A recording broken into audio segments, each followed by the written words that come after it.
Ada sebuah buku berjudul Why Nations Fail, Mengapa Negara Gagal. Studi ini bukan studi teoritis. Studi ini adalah mengumpulkan berbagai peristiwa, mengambil hikmahnya, apa yang harus kita perhatikan supaya kita terus bisa bangkit ke depan. Dan di antara tanda-tanda mengapa gagal, mengapa kemunduran adalah dua unsur utama. Kekayaan kita sangat besar. Masalahnya kekayaan Indonesia dirampok. Rakyat mengerti. Udah deh, rakyat kita sudah nggak mau dibohongi lagi. Betul. BUMN tahun ini dividennya 300 triliun. BUMN kebanggaan kita. BUMN milik rakyat, kebanggaan kita. Garuda, Pertamina, PLN, semua dirampok, saudara-saudara sekalian. Hidup Jokowi. Nanti dibilang saya apa Pak? Saya apa? Dikendalikan Pak Jokowi. Cawe-cawe. Karena kita adalah mahasiswa. Mahasiswa adalah suara bagi rakyat Indonesia. Hari ini kita membawa hashtag besar. Kita membawa gagasan besar. Indonesia gelap, krisis iklim dan demokrasi. HAM yang dijadikan anak tiri. Apakah ini negara republik hari ini? Maka kita lantangkan suara kita. Maka satu kata yang tepat untuk hari ini kita lantangkan. Lawan! Lawan! Halo, Assalamualaikum warahmatullahi wabarakatuh. Apa kabar Sahabat Henrys? Semoga Sahabat Henrys dimanapun berada tetap sehat, tetap semangat. Seperti biasa Sahabat Henrys, welcome back to my YouTube channel Henrys Media. Sahabat Henrys, tak henti-hentinya berbagai macam polemik, intrik, berita, informasi viral terjadi di tengah-tengah masyarakat saat ini. Yang ini belum selesai, muncul lagi pemberitaan yang viral dan menghebohkan publik. Apakah ini tanda-tanda negara mengalami kemunduran dan gagal? Apakah nanti akan seperti Bangladesh?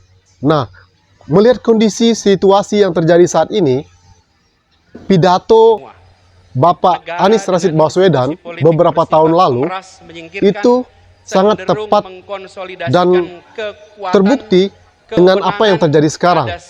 Ya. Untuk itu, disimak sampai selesai ya Sahabat Henrys ya. Tapi bagi kalian yang baru mampir ke channel YouTube Henrys Media, jangan lupa ya, support channel ini dengan tekan tombol subscribe di bawah, like, komen, dan juga share ke media sosial Sahabat Henrys semua. Sahabat Henrys, belum lama ini heboh ya, pidato politik Prabowo Subianto saat ulang tahun Gerindra, penuh percaya diri mengatakan hidup Jokowi. Hidup Jokowi. Dan saya katakan di sini, kita berhasil karena kita didukung oleh Presiden ke-7. Tepuk tangannya kurang semangat. Semangat lagi. Hidup Jokowi.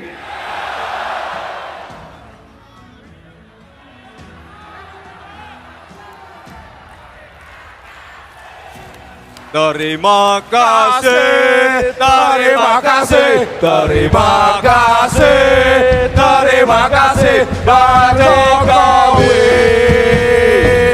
Pak Jokowi. Terima kasih, terima kasih, terima kasih, terima kasih Pak Jokowi. Terima kasih. Saudara-saudara sekalian, kita harus sesuai dengan nilai-nilai bangsa Indonesia. Hormatilah mereka yang berjasa, hormatilah mereka yang telah berbuat baik. Mikul dhuwur mendem jero. Itu tradisi kita, itu adat kita. Cari kebaikan, bukan kejelekan. cari kebaikan, bukan kejelekan. Nanti dibilang saya apa Pak? Saya apa? Dikendalikan Pak Jokowi. Cawe-cawe.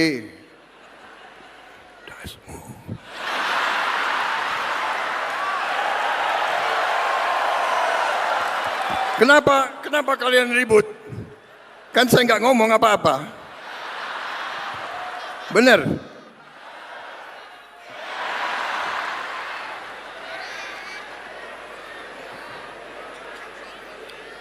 Saudara-saudara, kemarin itu kita berhasil, kita menang, saya dapat mandat dari rakyat karena dukungan, bagaimana? Dukungan dari Presiden ke-7, dukungan dari Presiden ke-6, dukungan dari Gus Dur, dari langit. Dan itu tuai pro kontra di tengah-tengah masyarakat. Pasca pidato politik Prabowo tersebut, Istana Negara, Prabowo digeruduk oleh mahasiswa dan aliansi masyarakat menuntut berbagai macam kebijakan-kebijakan atau polemik yang terjadi saat ini dengan tagar Indonesia Gelap, Garuda Hitam. Karena kita adalah mahasiswa. Mahasiswa adalah suara bagi rakyat Indonesia. Hari ini kita membawa hashtag besar. Kita membawa gagasan besar. Indonesia Gelap, krisis iklim dan demokrasi. HAM yang dijadikan anak tiri. Apakah ini negara republik hari ini? Maka kita lantangkan suara kita. Maka satu kata yang tepat untuk hari ini kita lantangkan. Lawan! Lawan! Hari ini kita sama-sama melihat negeri ini yang katanya negeri agraris, petaninya miring. Hari ini kita melihat 127 juta hektar hutan yang tersisa hanya 80 juta akan dibabat kembali 20 juta hektar. Hari ini kembali kita melihat tanah negeri agraris ini hanya menjadi ladang bagi negeri lain, bukan bangsa kita. Hari ini sama-sama kita suarakan di mana sejatinya Undang-Undang Pokok Agraria itu hadir. Pasal 33, bumi, udara, langit, daratan, serta atmosfer di dalamnya itu diperuntukkan untuk kemakmuran rakyat Indonesia. Tapi apa yang terjadi hari ini? Rakyat yang mana? Apakah oligarki Prabowo dan Gibran, kroni-kroni mereka yang hari ini justru hanya menjadi raja tanpa mahkota? Apakah itu yang bakal dilakukan mereka? Hari ini kita hadir, hari ini kita bersuara. Jangan sampai ada seka-seka di antara kita. Satu tujuan kita, Indonesia yang akan menjadi lebih baik lagi. Satu tujuan kita adalah mahasiswa, suara bagi rakyat Indonesia itu sendiri. Satu tujuan kita, lepaskan instruksi Presiden nomor 1 tahun 2025. Efisiensi itu adalah bentuk nyata yang memang hari ini pendidikan menjadi non prioritas, kesehatan sama halnya. Apakah cukup dengan makan bergizi gratis? Satu keluarga yang hari ini muncul bekerja PHK, satu anak makan siang gratis, satu keluarga tidak makan. Apakah ini yang diinginkan rakyat kita? Maka sekali lagi kita lantangkan suara kita bersama. Lawan! Hidup mahasiswa!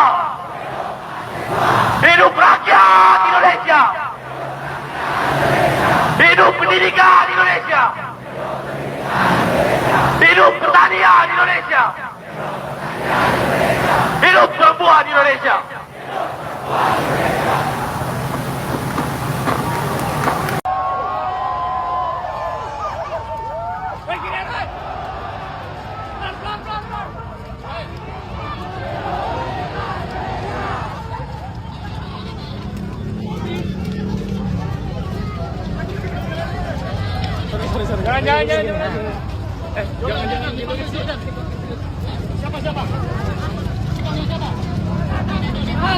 Hidup perempuan yang terus melawan.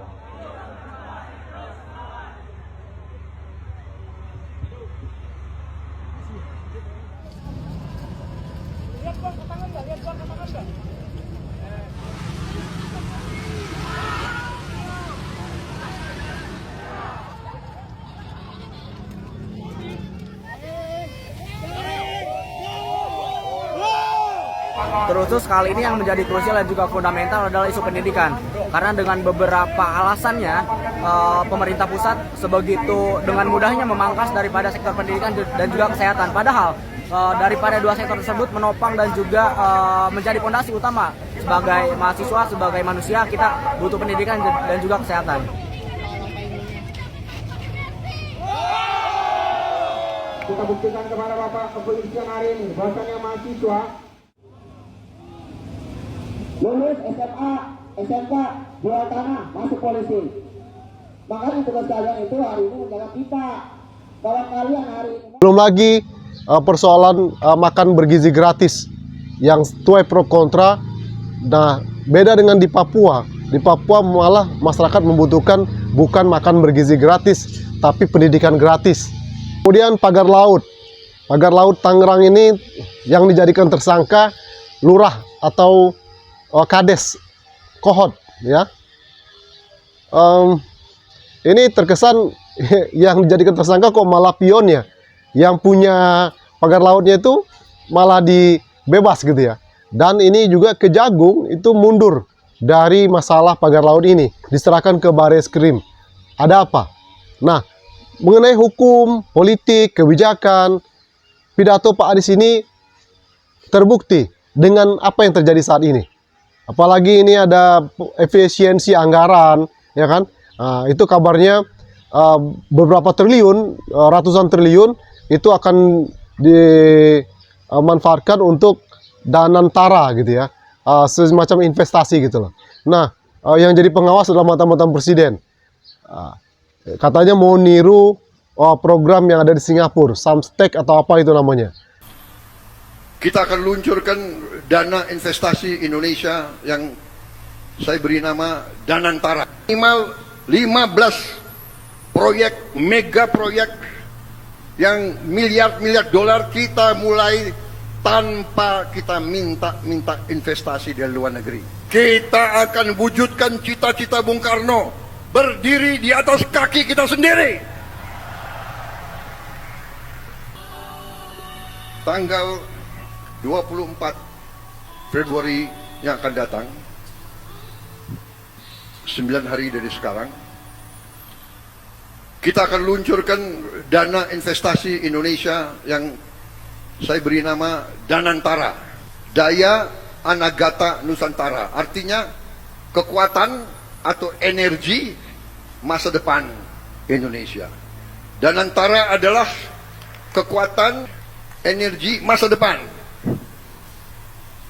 Dan ini harus kita jaga bersama. Karena itu saya minta semua presiden sebelum saya berkenan ikut menjadi pengawas di dana ini. Nah, tapi pertanyaan publik masyarakat timbul gitu loh. Apakah benar? Atau nanti jangan-jangan, karena begitu banyak uang gitu ya.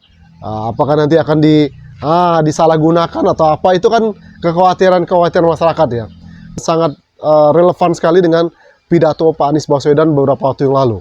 Yuk sahabat Indonesia, kita dengarkan pidato Pak Anies Baswedan beberapa waktu yang lalu ini sahabat Indonesia. Dan nanti kita akan coba analisa dan komentari, oke? Bahwa kita pernah bangkit, tapi tidak ada jaminan bahwa bangkit itu artinya terus-menerus menjadi kuat.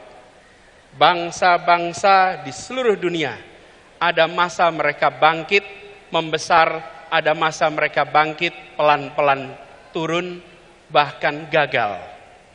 Di berbagai tempat di seluruh dunia. Karena itu momen ini, di saat ulang tahun PKS, bersamaan dengan momen kebangkitan nasional, mari kita tengok, bangsa ini harus bisa bangkit lebih kuat. Sambil kita lihat pelajaran dari bangsa-bangsa di seluruh dunia. Ribuan tahun sejarah sudah mencatat bangsa yang bangkit dan bangsa yang kemudian negara yang hilang. Ada sebuah buku berjudul Why Nations Fail. Mengapa negara gagal?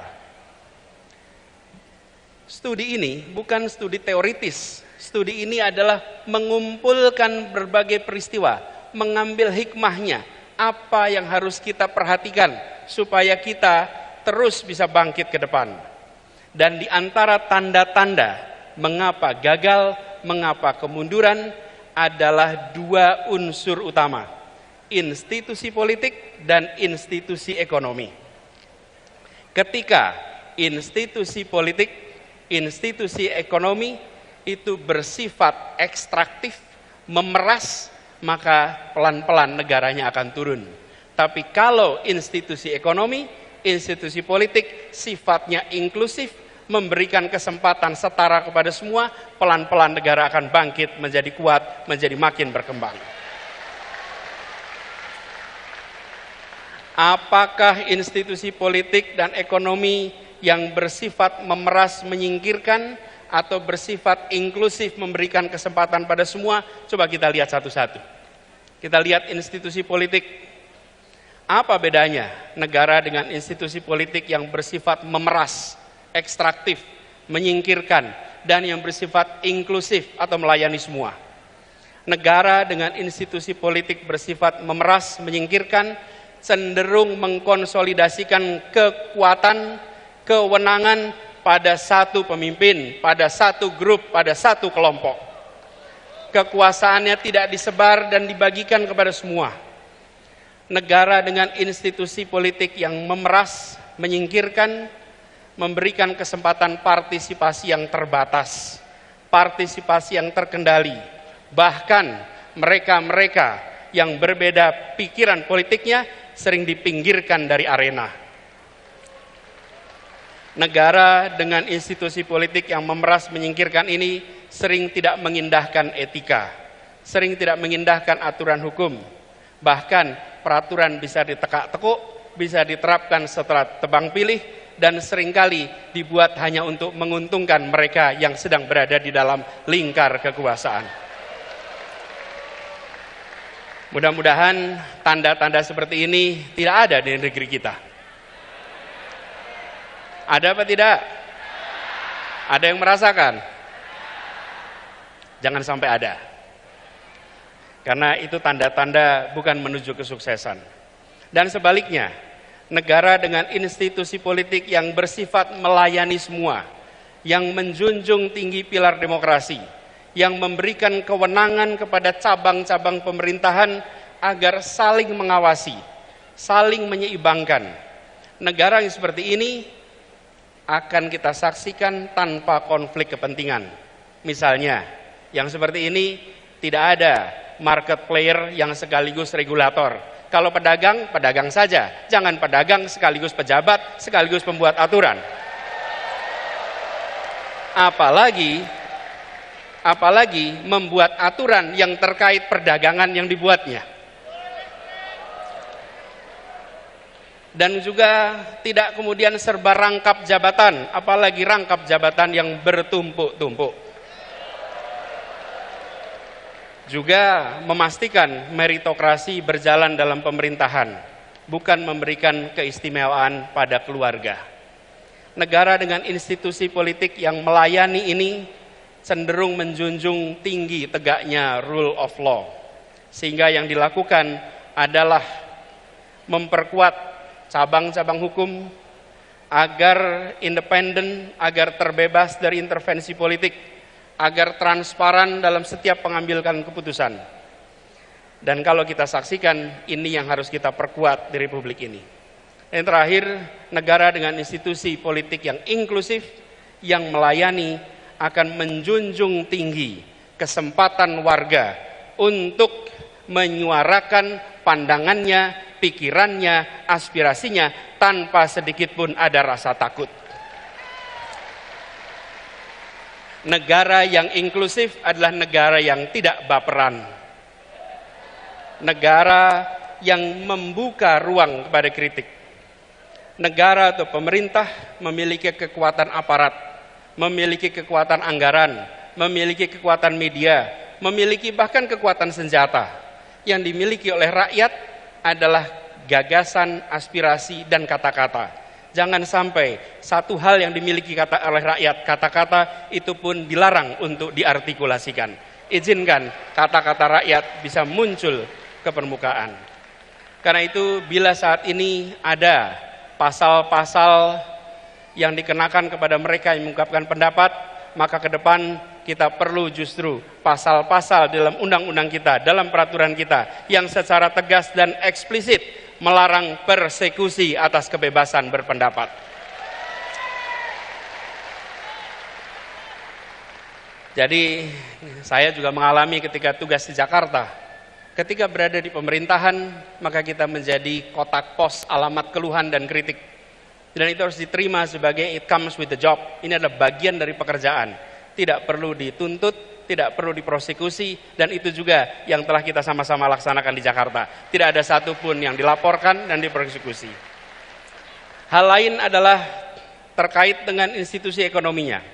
Negara dengan institusi ekonomi yang bersifat ekstraktif atau memeras, cenderung membatasi akses, membatasi kesempatan ekonomi dan sumber daya finansial hanya kepada sebagian kalangan.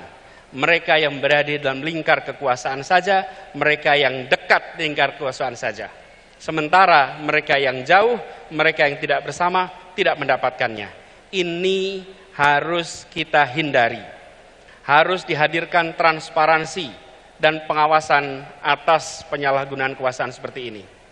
Dan tentu saja negara dengan institusi ekonomi yang bersifat melayani semua, sifatnya inklusif, adalah yang memberikan kesempatan terbuka, kesempatan yang lebar kepada semuanya.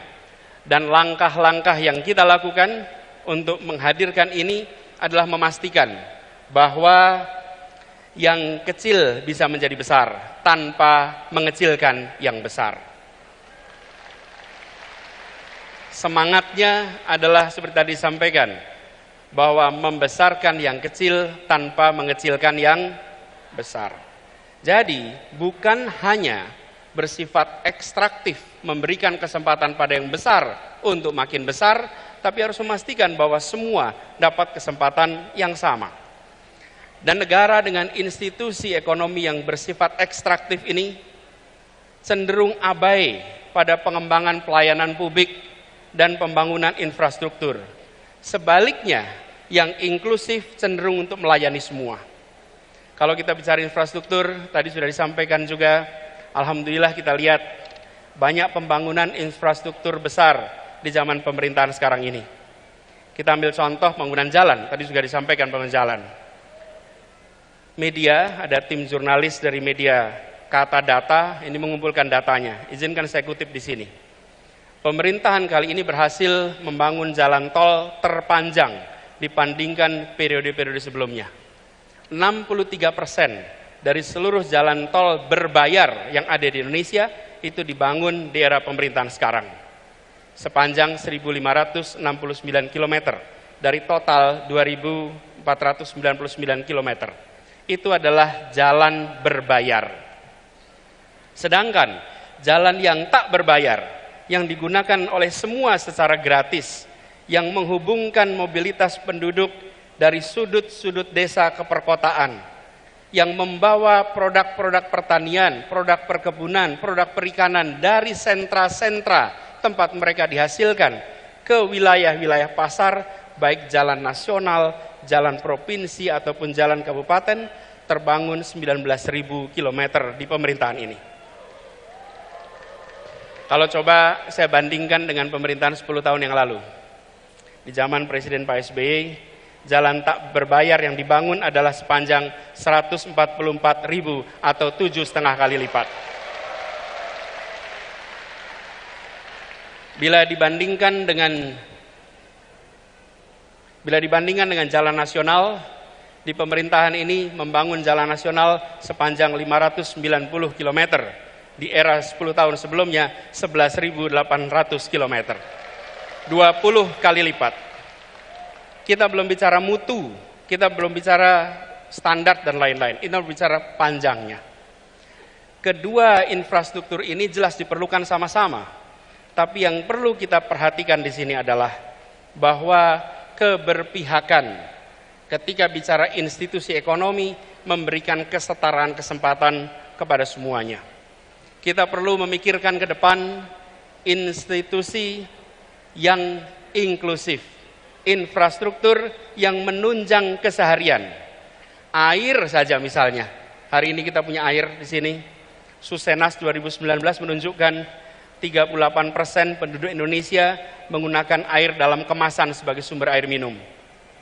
Kalau itu pilihan tidak apa-apa, tapi kalau itu keterpaksaan, maka negara harus hadir menyediakan infrastruktur mikro kecil yang dirasakan oleh seluruh rumah tangga di Indonesia. Kalau kita lihat datanya, sumur ada 21%, pompa air 16%, pipa hanya 10%. Ke depan kita perlu membangun institusi ekonomi inklusif yang memang belum tentu megah untuk difoto, belum tentu menarik seperti jalan berbayar atau airport bandara yang megah, tapi air yang mengalir di tiap rumah tangga, infrastruktur mikro di tiap rumah tangga, itu akan memberikan rasa kebahagiaan bagi seluruh rakyat Indonesia. Infrastruktur yang bukan hanya untuk sebagian, tapi infrastruktur untuk semuanya. Kita ambil contoh yang dikerjakan sama-sama di Jakarta. Kepulauan Seribu selama berpuluh tahun adalah kepulauan yang tidak menjadi perhatian utama. Bersama-sama dengan PKS, bersama dengan Demokrat, ketika mengurus Jakarta, kita pastikan bahwa wilayah itu bukan wilayah yang tertinggal, tapi wilayah yang mendapatkan kesetaraan kesempatan dari kita. Bahkan ketika mereka sudah terbangun infrastruktur air, listrik, transportasi, kalau datang ketemu mereka bilangnya gini, Pak Gub, kami butuhnya ATM sekarang Pak.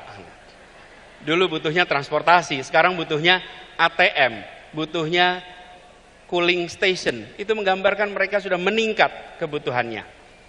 Karena itu yang tadi disampaikan juga, perjalanan 5 tahun di Jakarta kemarin adalah perjalanan kita membawa janji untuk rakyat Jakarta.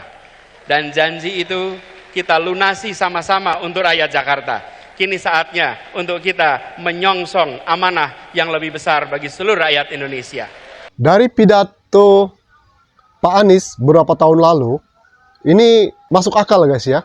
Dengan apa yang terjadi sekarang, polemik, intrik politik, lawan politik yang menjadi tersangka, dikasuskan gitu ya. Kepentingan seperti kasusnya Pak Tom Lembong ya kan. Ternyata terkuak ya, di video sebelumnya saya sudah buat dari Muhammad Said Didu mengatakan karena Pak Tom Lembong mengetahui betul secara rinci tentang terkait mafia tambang dan hilirisasi nikel. Jadi lawan politik, orang-orang yang menyuarakan kebenaran, menyuarakan sesuatu yang itu terkait pemerintah ataupun pemangku kepentingan itu menjadi tersangka. Kemudian juga kasus Hasto. Ini kan kasus yang beberapa tahun yang lalu. Kenapa sekarang baru menjadi tersangka? Kenapa nggak dari dulu? Ya kan? Ini kan terkait sebelumnya Pak Hasto membeberkan fakta-fakta menarik gitu ya. Persoalan kriminalisasi Formula E Bapak Anies Rashid Baswedan gitu ya.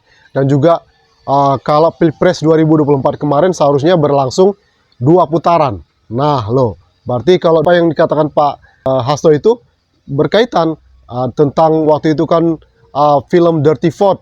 Nah terjawab sudah ya. Walaupun MK kemarin mengatakan tidak ada cawe-cawe Jokowi segala macam di pemilihan presiden, wakil presiden Prabowo dan Gibran, dari Prabowo sendiri membuka hal ini. Itu sahabat Hendris. Jadi banyak sekali hal-hal yang kolerasinya saling terkaitan. Kemudian apa saja statement-statement Pak Anies Baswedan itu kembali terbukti. Dan netizen pun banyak yang mengakui ucapan-ucapan Pak Anies Baswedan itu benar apa adanya. Nah, kenapa juga Prabowo bukan mengatakan didukung oleh rakyat waktu dipilih, tapi didukung oleh Jokowi. Jadi benar dong, film Dirty Vote dong. Ya kan? Kebenaran itu menunjukkan jalannya sendiri. Ya inilah contohnya. Prabowo secara tidak langsung ngomong sendiri di depan publik. Nah, kalau itu berkat pertolongan ataupun bantuan dari Jokowi, ya kan?